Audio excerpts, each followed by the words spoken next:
foram às ruas,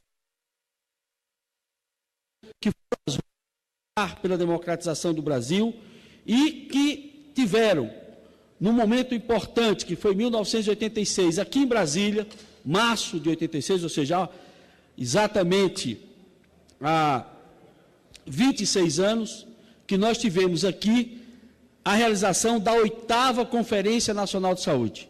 Essa 8ª Conferência Nacional de Saúde foi fundamental, como um pilar importante colocado ali, para que a sociedade brasileira fizesse um grande pacto, um consenso do que seria a Constituição de 88, o que seria a Constituinte, e ali, sem dúvida nenhuma, nasceu um grande consenso da necessidade de se construir o Sistema Único de Saúde. Mas também ali se consolidou o que nós passamos a chamar de movimento da reforma sanitária brasileira. Um grande movimento suprapartidário, um grande movimento que ainda hoje está vivo nas nossas universidades, está vivo nos nossos serviços e que, sem dúvida nenhuma, tem instituições importantes como o Centro Brasileiro de Estudo da Saúde, o SEBS, como a Associação Brasileira de Saúde Coletiva, a Abrasco, espaços importantes, trincheiras importantes de luta pela democratização permanente da saúde e que, sem dúvida nenhuma, essa 8ª Conferência Nacional de Saúde, que eu tive, senhor presidente, a honra de participar como delegado da União Nacional dos Estudantes. A UNE teve ali 5 representantes e eu tive o privilégio de ter ali, ser um dos delegados. E também teve presente uma estudante de medicina na época da Paraíba, sua conterrânea, que estava lá presente, e a doutora Ivana Barreto, o doutor Armando Denegre, um gaúcho, presente lá, o doutor Marcos Azevedo, 2 gaúchos que estiveram presentes como delegado da UNE. Aproveito aqui para fazer esses registros que são importantes.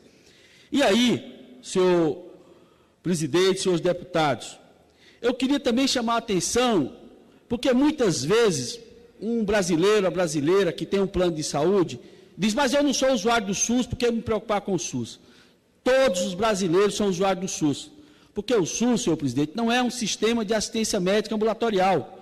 Um brasileiro, quando vai comprar pão na padaria, quando vai comprar carne no supermercado, ou quando vai mesmo num salão de beleza, o SUS está por trás. O SUS é a garantia de todo e qualquer alimento consumido no Brasil tem condições sanitárias. O SUS é a garantia de que a água consumida, ela é uma água potável. É o SUS que faz a avaliação da qualidade da água consumida no Brasil. Por isso, os 200 milhões de brasileiros são todos usuários do SUS, 365 dias do ano, 24 horas por dia. Quando nós vamos estar tomando banho de manhã, o SUS está avaliando a potabilidade daquela água que consumimos. Então, de manhãzinha, quando a gente está ali tomando banho, estamos tomando banho com o SUS. Quando vamos estar tomando o nosso café, estamos tomando café com o SUS. Porque o SUS não é só um sistema de assistência médica ambulatorial, é um sistema de vigilância à saúde dos brasileiros, 24 horas por dia, 365 dias por ano. Eu queria aproveitar também, senhor presidente, para falar de alguns avanços do SUS nos últimos 12 anos dos governos Lula e Dilma. Isso é importante porque, dos 25 anos do SUS, 12 nós estamos vivendo na era Lula e Dilma, que são contribuições e legados importantes que eu faço questão aqui de ressaltar nesse momento. Queria chamar a atenção do avanço do financiamento, que ainda é insuficiente. A luta pelo financiamento da saúde é uma luta permanente, mas em 2002, o orçamento do Ministério da Saúde, senhor presidente, foi 28 bilhões e em 2014, 106 bilhões. Então, nesses últimos 12 anos, nós tivemos um acréscimo aí de 271%, ou seja, no orçamento do Ministério da Saúde, nesses últimos 12 anos. E aí, sem dúvida nenhuma, eu queria chamar a atenção para alguns números desse investimento. Esse investimento, esse aumento desses recursos, eles estão materializados em algumas políticas importantes que eu queria chamar aqui a atenção. Por exemplo, o financiamento da atenção básica, do Programa Saúde da Família. Eu tive, senhor presidente, o privilégio de implantar as primeiras equipes do Programa Saúde da Família no Brasil em 1994, quando eu era secretário de Saúde da cidade de Quixadá. E aqui eu quero chamar a atenção de que, ao longo desses 25 anos, eu fui praticamente gestor em todos eles. De 89 a 92, eu fui secretário de Saúde de Capuí, uma das primeiras prefeituras do Partido dos Trabalhadores do Brasil. De 93 a 96, eu fui secretário de Saúde de Quixadá, e lá onde nós implantamos as primeiras equipes do PSF no Brasil, do Programa Saúde da Família. De 97 a 2004, fui secretário de Saúde de Sobral, quando na época era prefeito o então ministro Cid Gomes. Eu fui os 8 anos que o nosso ministro Cid Gomes foi prefeito de Sobral, eu fui secretário, e ali nós criamos conceitos importantes, entre eles o conceito de sistema saúde-escola, que fundamentou a prática para a implementação do programa Mais Médico no Brasil, que eu tive o privilégio de estar no Ministério da Saúde naquele momento, quando estava sendo implantado. E de 2005 a 2008, fui secretário de Saúde de Fortaleza. Quer dizer isso que é importante, então, esses investimentos. Hoje, só para a gente ter uma ideia do que representou para a presidenta Dilma a importância da atenção básica, senhor presidente, nós tivemos um aumento de 2010 para 2014, nós saímos de 2010 de um investimento de 9,7 bilhões na atenção básica do Brasil para 20 bilhões. É um aumento de 106% em 4 anos. Isso representou que, sem dúvida nenhuma, investimentos importantes. Das 40 mil unidades básicas de saúde do Brasil, hoje 29 mil unidades estão em construção ou em reforma. Isso, sem dúvida nenhuma, são investimentos importantes que foram feitos por parte da presidenta Dilma na atenção básica. Outra política importante que foi iniciada pelo presidente Lula, que deu continuidade à presidenta Dilma, é a construção das unidades de pronto atendimento. Isso representou avanço importante, principalmente na periferia das grandes cidades, nas médias cidades brasileiras. A questão do atendimento das UPAs, são as unidades de pronto atendimento, que tiveram avanço importante. Hoje, senhor presidente, são mais de 827 UPAs em construção. E já temos 400 unidades de pronto atendimento funcionando. Isso, sem dúvida nenhuma, é um avanço importante para a população brasileira. Associado a essa política de construção de unidades de pronto atendimento, eu quero chamar a atenção da importância que foi o presidente Lula criar o SAMU no Brasil, 192. Essa era uma grande dívida que o Brasil, principalmente nas grandes cidades, tinha com a nossa população. Já uma política antiga adotada na Europa, já do pós-guerra, uma política importante adotada nos Estados Unidos, e foi o presidente Lula que criou o SAMU. Hoje, senhor presidente, são 184 centrais de regulação de urgência que cobrem hoje 152 milhões de brasileiros, praticamente toda a população urbana brasileira hoje, que são 81% da nossa população, mas o sistema de SAMU cobre hoje 75% da nossa população. Sem dúvida nenhuma, isso é um avanço importante. Mas eu queria chamar a atenção também de uma outra política que foi fruto da ousadia e o enfrentamento da presidenta Dilma, atendendo a um clamor dos prefeitos, que em 2013, quando assumiram as prefeituras, criaram, senhor presidente, uma política procurando a presidenta e entregando a ela um manifesto: presidenta, aonde estão os médicos? Cadê os médicos? E aí a presidenta Dilma teve a coragem de regulamentar, ou seja, mas dar um passo inicial na regulamentação do inciso 3 do artigo 200 da Constituição brasileira. Isso é uma dívida que o Brasil acumulou até o Mais Médico, porque o artigo 200, no seu inciso 3, diz que é competência do SUS o regulamento, a ordenação de recursos humanos para a saúde. E o Brasil acumulou, ao longo dos anos, dívida importante nessa área. Só para a gente ter uma ideia, senhor presidente, o que representa isso: a Argentina tem 3,2 médicos por 1.000 habitantes. A Espanha tem 4 médicos por 1.000 habitantes. Portugal tem 4 médicos por 1.000 habitantes.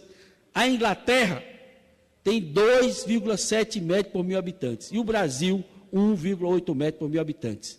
Levando em consideração a extensão e a desigualdade territorial brasileira, que ainda por cima, alguns médicos estão concentrados nas regiões sul e sudeste e nas capitais, essa desigualdade é maior no interior do Nordeste brasileiro, na região ribeirinha da Amazônica e, sem dúvida nenhuma, também na periferia das grandes cidades.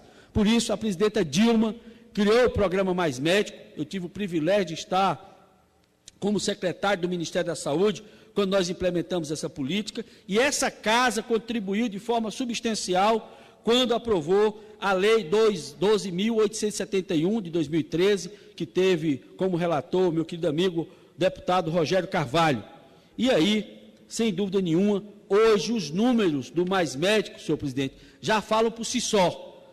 São 18.247 médicos em 4.058 municípios. Com certeza, esses municípios são os municípios que mais têm necessidade de médicos desse país, e são 63 milhões de brasileiros que estavam sem assistência, que hoje, com o programa Mais Médico, tem lá a condição de fazer seu pré-natal, a sua gestante tem condição de fazer o seu pré-natal, o diabético tem condição de ter o seu acompanhamento, o hipertenso tem condição de ser acompanhado, e aí os números já, nós melhoramos, senhor presidente, significativamente o acompanhamento do pré-natal. E o pré-natal, bem feito, é a garantia de redução da mortalidade materna e a redução da mortalidade infantil neonatal. Melhoramos substancialmente o acompanhamento dos diabéticos. É a certeza que menos amputação nós vamos ter de pessoas com diabético, e a mortalidade por diabetes e acidente vascular cerebral diminuir, porque os hipertensos também estão sendo acompanhados. E já são, já são significativos os avanços dos indicadores nessa área. E eu queria associar também que, junto do programa Mais Médico, senhores deputados, senhoras deputadas, que ampliou de forma significativa o acesso da população a esse serviço, a presidenta Dilma garantiu no programa Saúde Não Tem Preço,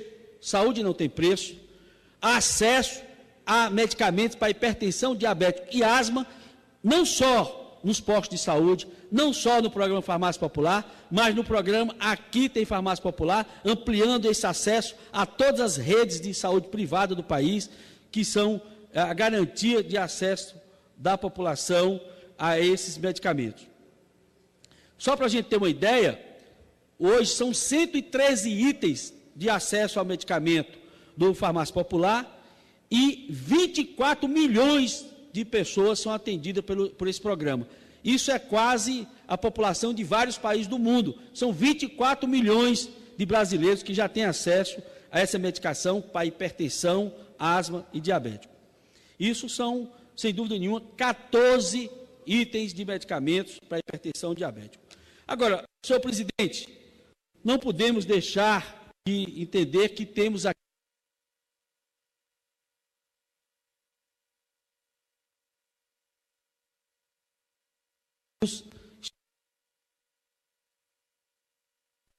financiamento da participação popular. E eu quero chamar a atenção do desafio que é a necessidade da gente rever o Pacto Federativo Brasileiro em algumas situações.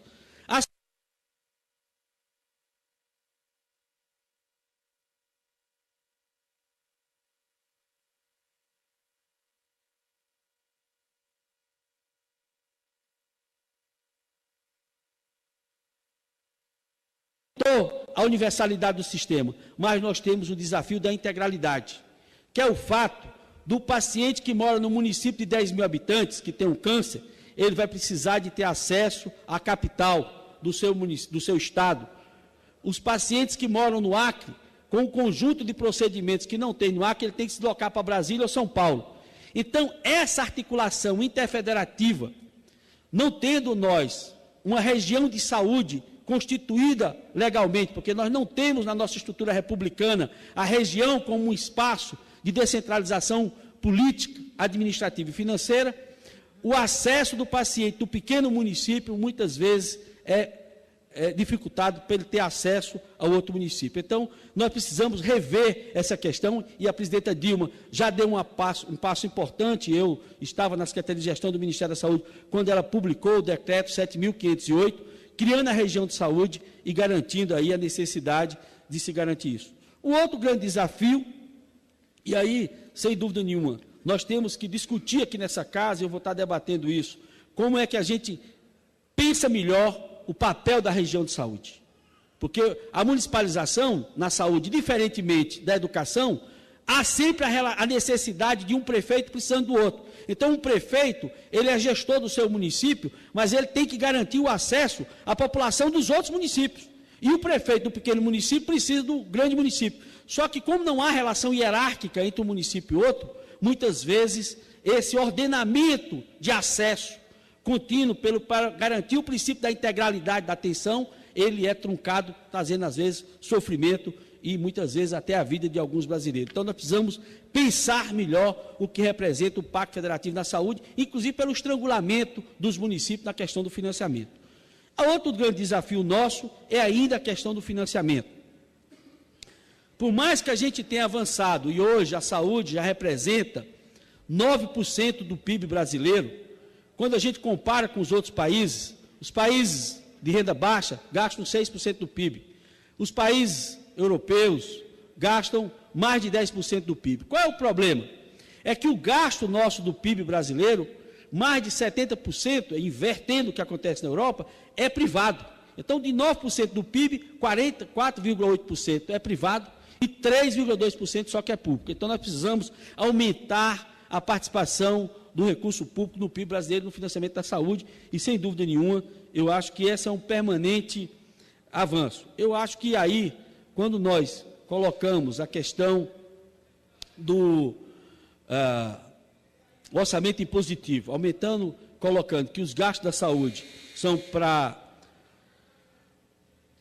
50% para a saúde e com aumento progressivo desse recurso, podemos aí estar aumentando um pouco, mas é insuficiente. Por isso, eu queria colocar aqui e ser solidário ao movimento Saúde Mais 10, para que a gente possa criar mecanismos de melhorar o financiamento da saúde e pensar na sustentabilidade.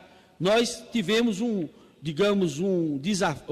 redução do financiamento com a queda da CPMF. A queda da CPMF, que foi um golpe na saúde brasileira, que tem que ser revisto, tirou 40 bilhões por ano de financiamento na saúde, que eu acho que aqui a gente tem que repensar. E aí eu queria chamar a atenção, por último, da importância que é o controle social na saúde. E aí a presidenta Dilma já publicou o decreto convocando a 15ª Conferência Nacional de Saúde. E a 15ª Conferência Nacional de Saúde, que deve se realizar em novembro desse ano, será fruto de uma grande mobilização, porque a 15ª Conferência Nacional de Saúde, ela é etapa nacional de mais de 4.000 conferências municipais que deve estar acontecendo esse ano. Nós já instalamos esse ano, agora em Fortaleza, sexta-feira, a plenária estadual de saúde, a plenária do Nordeste, mobilizando as conferências municipais, 27 conferências estaduais, que sem dúvida nenhuma vão estar discutindo o tema saúde pública de qualidade para cuidar bem das pessoas, direito do povo brasileiro. E aí, sem dúvida nenhuma, temas importantes como direito à saúde, garantia de acesso e atenção de qualidade, participação social, valorização do trabalho e da educação em saúde, financiamento do SUS e a relação pública e privada do SUS, a gestão do SUS e saúde. Obrigado, senhor presidente. Informação e educação e políticas de comunicação, ciência e tecnologia, inovação e reformas democráticas e popular do Estado brasileiro são temas que vão estar sendo discutidos nas conferências municipais, nas conferências estaduais, e estão vindo aqui para Brasília com os seus delegados e aqui serão discutidos. E eu queria chamar a atenção aqui, senhor presidente, que nós temos que, por último, fazer o que a educação fez, que é aproveitar esse momento que a sociedade brasileira vai estar discutindo o sistema único de saúde nas conferências municipais, estaduais e federais, que a gente acolha aqui os grandes debates que estão acontecendo e preparar o plano decenal da saúde. Nós precisamos, já que temos um sistema interfederativo, necessidade de fazer uma articulação interfederativa com a União, os estados e municípios, eu estou defendendo, como membro da comissão que está discutindo a reforma política, que nós precisamos também ter eleições gerais, para que a gente possa garantir que, ao mesmo tempo que a gente instala os governos federais, o governo federal, os governos estaduais e municipais, a gente possa ter essa articulação interfederativa. O fato de termos eleições a cada 2 anos, se tem uma área que sofre muito com a descontinuidade de políticas, é a área da saúde. Por isso, eu não tenho dúvida que a 15ª Conferência vai dar contribuições importantes para o Plano Decenal da Saúde e que a reforma política que seja aprovada nessa casa aponte com a perspectiva de eleições gerais, aprimorando o pacto interfederativo e a participação da sociedade na melhoria do Sul.